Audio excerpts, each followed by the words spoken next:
പഴമൊഴി പൊരുളും പ്രവചനപ്പൊരുളും ചുരുളഴിയുന്നു. ഡോക്ടർ ശാസ്ത്രജ്ഞന്മാരുടെ ശ്രദ്ധയ്ക്ക് 1997-98 മുതൽ കെമിക്കൽ എന്ന പദാർത്ഥം സ്റ്റെപ്പായി ആഹാര പദാർത്ഥത്തിൽ കൂടാൻ തുടങ്ങി. എന്നാൽ കക്കയ്ക്ക് കെമിക്കലിനെ തടഞ്ഞു നിർത്താൻ കഴിയും. മൃഗങ്ങളുടെ രോഗം, പക്ഷികളുടെ രോഗം, മനുഷ്യരുടെ രോഗം. ഭൂഗർഭ ഭൂമി ദേവതയുടെ മണ്ണ്. ആ മണ്ണിനെ കെമിക്കൽ ഉപയോഗിച്ച് പുല്ല് കരിയിക്കുന്നു. കെമിക്കൽ ഒരു കാരണവശാലും മണ്ണിനോട് അലിയിക്കാൻ അനുവദിക്കരുത്. അത് മനുഷ്യർക്കും മൃഗങ്ങൾക്കും പക്ഷികൾക്കും വൻ അപകടം ഉണ്ടാവാൻ സാധ്യത കാണുന്നു. ജാഗ്രത. 10-11-2024-25 പ്രപഞ്ചരാജാവിൻ്റെ കൽപ്പനയിൽ വിളയിൽ അനിലിൻ്റെ പ്രവചനം. കടമ്പകൾ താണ്ടുന്നു, അപകടങ്ങൾ മുഴങ്ങുന്നു. അറിവിൻ്റെ നിഴൽ.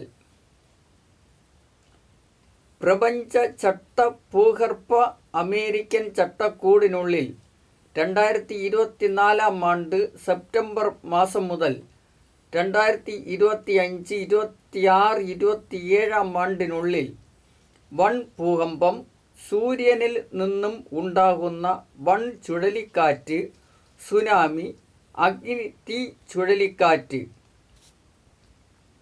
വൻ ഭൂകമ്പ, പ്രളയ ചുഴലിക്കാറ്റ് എന്നിങ്ങനെ സംഭവിക്കാൻ സാധ്യത കാണുന്നു.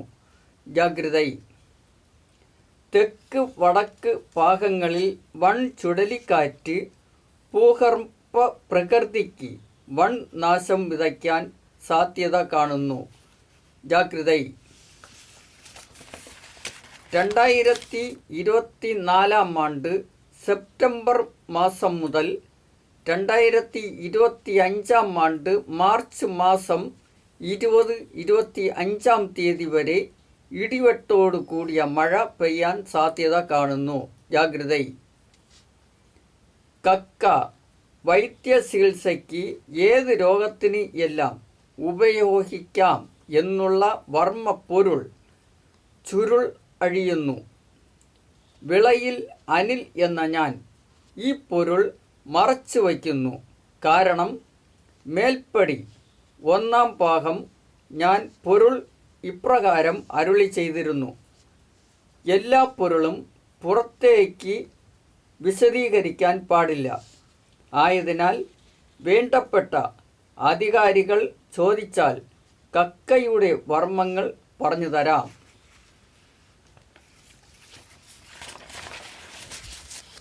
2023-24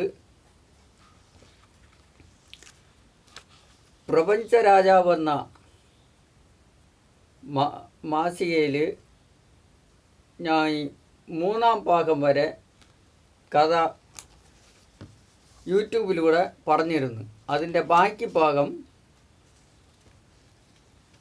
ഇന്ന് മുതൽ തുടരുകയാണ്.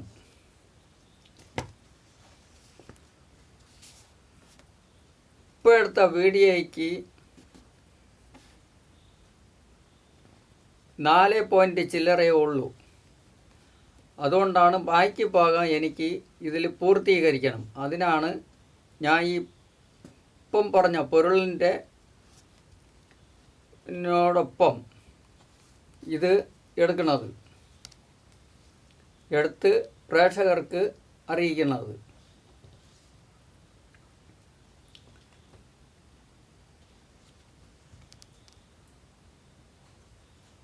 ആ സമയം 2 ദൂതന്മാർ വെള്ള കുതിരയുടെ പുറത്തിരുന്ന് വഴിയിൽ നിന്ന് ദിവാകരൻ്റെ വീട്ടിലോട്ട് നോക്കി. വെള്ളക്കുതിരയുടെ പുറത്ത് 2 മാലാഖമാർ വെള്ള വസ്ത്രം ധരിച്ച് വെള്ള മുത്തും സ്വർണം പോലുള്ള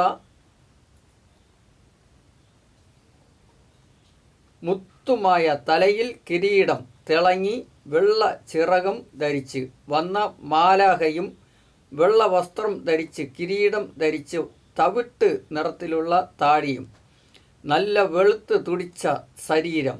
ദിവാകരൻ്റെ വീട്ടിൽ ദൈവദൂതന്മാർ പ്രത്യക്ഷപ്പെട്ടു നിന്നു.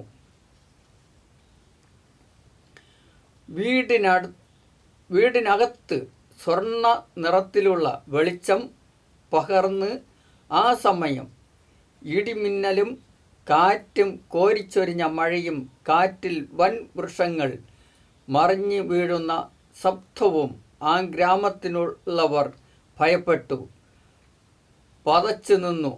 ദൈവദൂതൻ രതീഷിനോട് പറഞ്ഞു, പാവപ്പെട്ടവർക്ക് വൈദ്യചികിത്സയ്ക്കും ആരാധനയ്ക്കായും ഇവിടെ ഒരു ആരാധനാലയം പണിയണം. ദൂരദേശക്കാരും അടുത്തുള്ളവരും ഈ ആരാധനയിലും കൂട്ടായ്മയിലും പങ്കുചേരുവാൻ ദൈവമക്കളെ സുവിശേഷം അറിയിക്കാൻ ലക്ഷങ്ങൾ വേർതിരിഞ്ഞ് 4 കവാടങ്ങളിലൂടെ സുവിശേഷം അറിയിക്കാനായി ഇറങ്ങട്ടെ. ദൈവദൂതന്മാർ ദിവാകരൻ്റെ ഭവനത്തിൽ നിന്നും ദിവാകരൻ്റെ പുരയിടത്തിൽ നിന്നും സ്വർഗത്തിലോട്ട് നോക്കി യേശുവിനോട് പ്രാർത്ഥിച്ച് ഉടനെ മുകളിൽ നിന്ന് ഒരു വെളിച്ചം ഭൂമിയിൽ തട്ടി പ്രകാശം 4 ചിതറിമാറി. 1500 സ്ക്വയർ ഫീറ്റ് നീളവും വീതിയും വരെയുള്ള അടയാളം അവർക്ക് കാണിച്ചു കൊടുത്തു. ദിവാകരൻ്റെ ഭവനത്തിൽ കൂടി നിന്നവർ മുഖത്തോട് മുഖം നോക്കി ഉച്ചത്തിൽ പറഞ്ഞു, ഞാൻ കണ്ട കാഴ്ചകൾ അത്ഭുതം തന്നെ.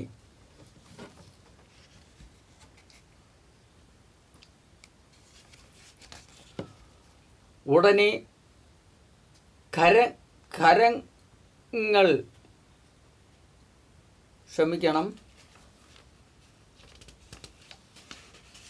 ഉടനെ ദിവാകരൻ പൂജാമുറിയിൽ കയറി പടങ്ങൾ നശിപ്പിച്ച് ജനങ്ങളോട് പറഞ്ഞു, എൻ്റെ മകളെ കൊണ്ടുപോകാത്ത സ്ഥലങ്ങൾ ഒന്നും തന്നെയില്ല, ഒരു ആശ്രമവുമില്ല.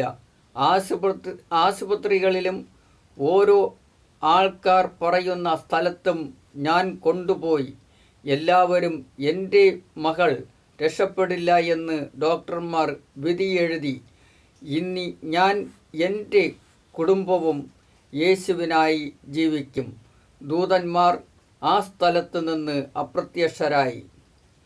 അവിടെ കൂടി നിന്ന ജനങ്ങൾ അമ്പരന്ന് 4 പാടും ചുറ്റും നോക്കി. അവിടെ ആരെയും കണ്ടില്ല. അവിടെ കൂട്ടം കൂടി നിന്ന ജനങ്ങൾ അവരവരുടെ ഭവനങ്ങളിൽ പോയി. നേരം സന്ധ്യയായി. അടുത്ത കാവിൽ വിളക്ക് കത്തിക്കാൻ കുറച്ച് ആളുകൾ അങ്ങോട്ട് പോയി. ആ ചെറിയ ഗ്രാമത്തിൽ കുറച്ച് ആൾക്കാർ ദിവാകരൻ്റെ ഭവനത്തിലെ കാര്യങ്ങൾ പരസ്പരം പറഞ്ഞ് ചർച്ച നടത്തിക്കൊണ്ടേയിരുന്നു. ആ ഗ്രാമത്ത് 4 പേർ കെട്ടിപ്പിടിച്ചാൽ എത്തുന്ന വൃക്ഷത്തിന് ചുറ്റും പാറക്കല്ല് കൊണ്ട് കെട്ടിയ ആൾത്തറയുടെ പുറത്തിരുന്നാൽ ആണ് വയസ്സായ ആൾക്കാർ സംസാരിക്കുന്നത്. ആൾത്തറയുടെ അടുത്തായി 5 റാന്തൽ വിളക്ക് കത്തിച്ച് ഓരോ മരക്കുറ്റിയുടെയും പുറത്ത് വച്ചിരിക്കുന്നു. അക്കാലത്ത് ഗ്രാമങ്ങളിൽ വൈദ്യുതി ഒന്നും ഇല്ല. കാളവണ്ടിയും കുതിര, കഴുത എന്നിങ്ങനെയുള്ള മൃഗങ്ങളുടെ മുകളിൽ ഇരുന്ന് സഞ്ചരിക്കുന്നതും ഭാരങ്ങൾ ചുമക്കാനുമാണ് അന്നത്തെ കാലഘട്ടത്ത് ഈ മൃഗങ്ങളെ വളർത്തിയത്. 7-8 കാളവണ്ടികൾ റാന്തൽ വെട്ടത്തിൽ അകലെ നിന്ന് ഓടി വരുന്നതായി ആൽത്തറയിൽ ഇരുന്ന് കൊണ്ട് മൂപ്പന്മാർ നോക്കിയിരുന്നു. അടുത്തടുത്ത് വരുന്ന ശബ്ദം മൂപ്പൻ്റെ ചെവിയിൽ തുളച്ചു കയറി. കാളവണ്ടി അവർ ഇരിക്കുന്ന സ്ഥലത്ത് നിർത്തി. കാളവണ്ടിയിൽ നിന്ന് ചാടിയിറങ്ങി പ്രായമായവരും ചെറുപ്പക്കാരും വണ്ടിയിൽ നിന്ന് കാളയെ അഴിച്ച് മാറ്റിക്കെട്ടി. അതിൽ ഒരു കാളയുടെ കാൽ മൊണ്ടി മുണ്ടി നടന്നു വരുന്നത് ഒരു ചെറുപ്പക്കാരൻ കണ്ട് അവൻ കാലിനെ പിടിച്ചു നോക്കി. കാലിൻ്റെ ലാടം ഇളകി നിൽക്കുന്നതായി അവർ കണ്ടു. കാളയെ ഓരോ മരത്തിൻ്റെയും ചുവട്ടിൽ കെട്ടിയിട്ടു. കുടിക്കുവാൻ പിണ്ണാക്ക് വെള്ളം കൊടുത്തു, പുല്ല് ഇട്ട് കൊടുത്തു. അന്നത്തെ പഴമക്കാരുടെ ആഹാരം കാച്ചിൽ, കാണം, കൂവ, പയർ വർഗ്ഗങ്ങൾ, കപ്പ എന്നിങ്ങനെയുള്ള ആഹാരങ്ങളാണ്. ഇവർ കൃഷി പണിക്ക് പോയിട്ട് വന്നതിന് ശേഷം സന്ധ്യയ്ക്ക് പനങ്കള്ള് കുടിച്ച് നാടൻ പാട്ടും പാടി രസിച്ച് കഷ്ടതയും ദാരിദ്ര്യവും നിറഞ്ഞ കാലഘട്ടങ്ങളായിരുന്നു. പിറ്റേ ദിവസം രാവിലെ കാളവണ്ടിയിൽ വാഴക്കുലയും കപ്പയും കയറ്റി ചന്തയിൽ വിൽക്കാൻ കൊണ്ടുപോയി. അതിൽ ഒരു കാളയുടെ കുളമ്പിൽ ലാടം അടിച്ചുകൊണ്ടിരുന്നപ്പോൾ വെള്ള വസ്ത്രം ധരിച്ച ഒരു രൂപത്തെ കണ്ടു. ആ രൂപം ചന്തുവിൻ്റെ കണ്ണിൽ കണ്ടിട്ട് പെട്ടെന്ന് മാഞ്ഞുപോയി. അവൻ വിചാരിച്ചത് എനിക്ക് തോന്നിയതായിരിക്കും. പിന്നെയും ചന്തുവിൻ്റെ മുൻപിൽ പ്രത്യക്ഷനായി. അവന് പിന്നെയും തോന്നി. കാളയുടെ കാലിൽ ലാടം അടിച്ചു മാറ്റി. കാള മെല്ലെ എഴുന്നേറ്റ് നിവർന്നു നിന്നു. കാളയ്ക്ക് ലാടം അടിച്ച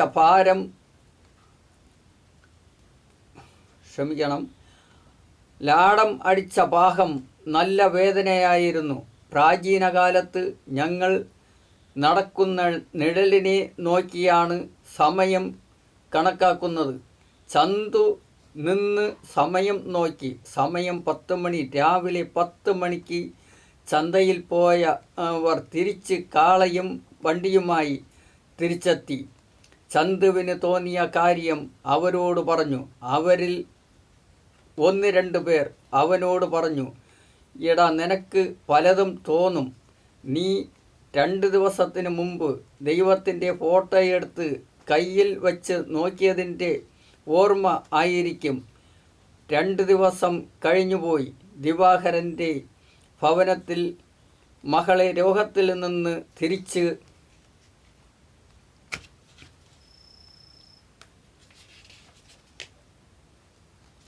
കിട്ടിയതിൻ്റെ സന്തോഷം കൊണ്ട് ഉല്ലസിക്കുന്ന സമയം. ആ ഭവനത്ത് ആരാധന നടന്നുകൊണ്ടേ ഇരുന്നപ്പോൾ ഒരു ദൈവദൂതൻ അവിടെ എത്തി. ആ സമയം സഭയിൽ ആരാധിച്ചുകൊണ്ടേയിരുന്നവരോട് പറഞ്ഞു, ഒരു കണ്ണ് നഷ്ടപ്പെട്ട ആൾ നിങ്ങളുടെ അടുത്ത് വരുന്നുണ്ട്. ആ മനുഷ്യനെ ചികിത്സിക്കാൻ ഒരു സ്ഥലം ഒരുക്കണം. ആ സഭയിൽ കൂടിയിരുന്നവർ പരസ്പരം പറഞ്ഞു, ഇതിനു മുൻപ് ഞങ്ങൾ ഈ മനുഷ്യനെ കണ്ടിട്ടില്ല. ഇയാൾ ആരാണ്? രതീഷ് എഴുന്നേറ്റ് വേഗം റൂമിനകത്ത് കയറി പായും തലയണയും ഒരുക്കി. അല്പസമയം കഴിഞ്ഞതും ആരാധനാ സ്ഥലത്ത് എത്തിച്ചു. ആ മനുഷ്യൻ്റെ പേർ രവി എന്നാകുന്നു.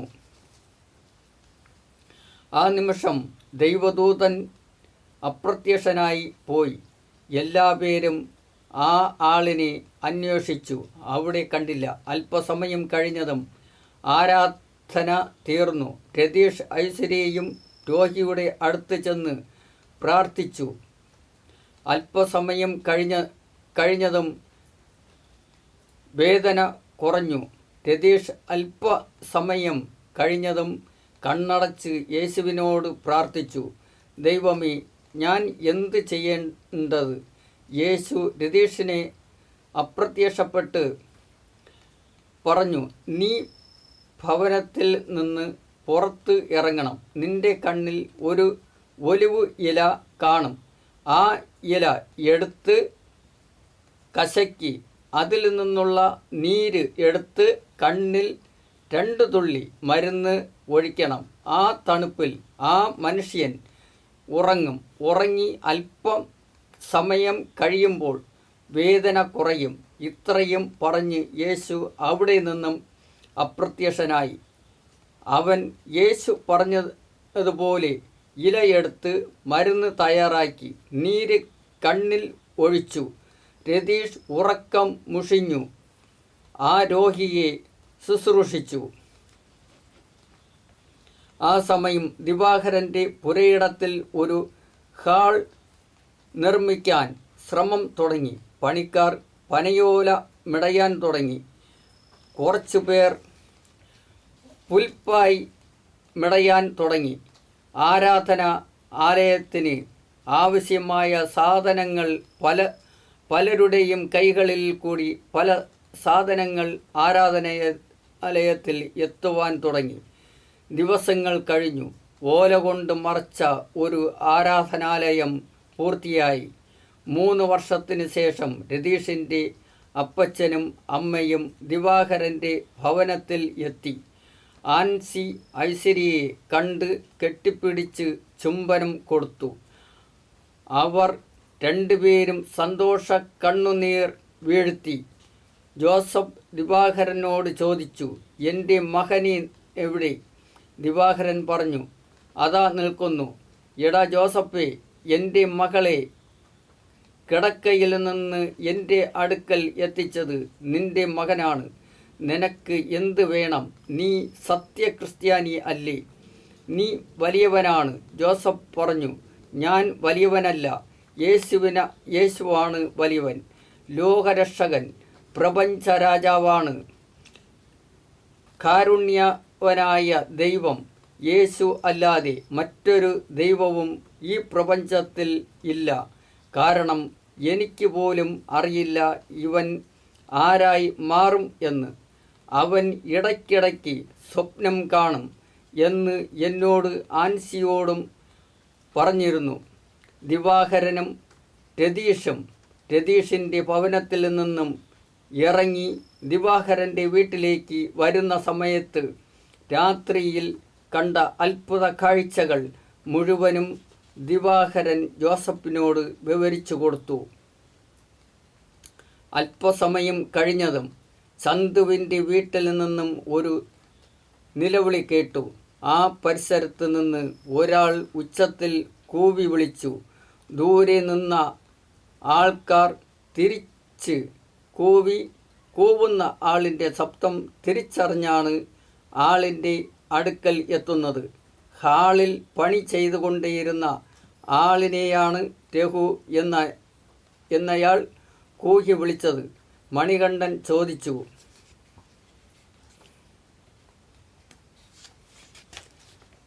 എന്താ രഘുവിൻ്റെ കൈയും കാലും തളർന്ന് കിടക്കുന്നത്? ഇവർ സംസാരിക്കുന്നത് ദിവാകരനും ജോസഫും കേട്ടുനിന്നു.